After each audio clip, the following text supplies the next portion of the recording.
ሴት ልጅ መኩራት ያለባት ቀና ብላ መሄድ ያለባት በማንነቷ ነው። አንደኛውና ትልቁ ነገር በፊቱ ውበት ብቻ አይደለም፣ በማንነቷ።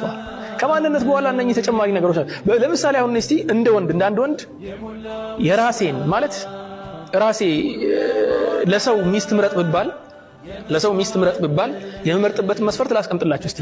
መጀመሪያ ላይ የዚያች ልጅን የአላህን ፍራቻ ነው የማየው። ዕውቀት ምናምን ዕውቀት ያስፈልጋል፣ የዲን ዕውቀት ያስፈልጋል። ግን ከዕውቀትም በላይ የአላህ ፍራቻ ነው የሚያስፈልገው እኔ እንደማምንበት።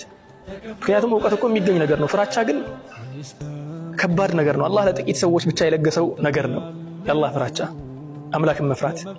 ሁለተኛ ነገር ደግሞ ምን ያክል ምርጥ ስነ ምግባር አላት እቺ ልጅ። ከአላህ ፍራቻ ቀጥሎ ስነ ምግባር ነው የሚታየው። ስነ ምግባሯ ምን ያክል። አንዳንድ ሰዎች ስነ ምግባር ሳይኖራቸው ዲን አላቸው። ያን ነገር አጋጥሟቸዋል። ዲን አላቸው፣ በጣም ዲነኛ ናቸው፣ በጣም ፈጣሪን ይገዛሉ።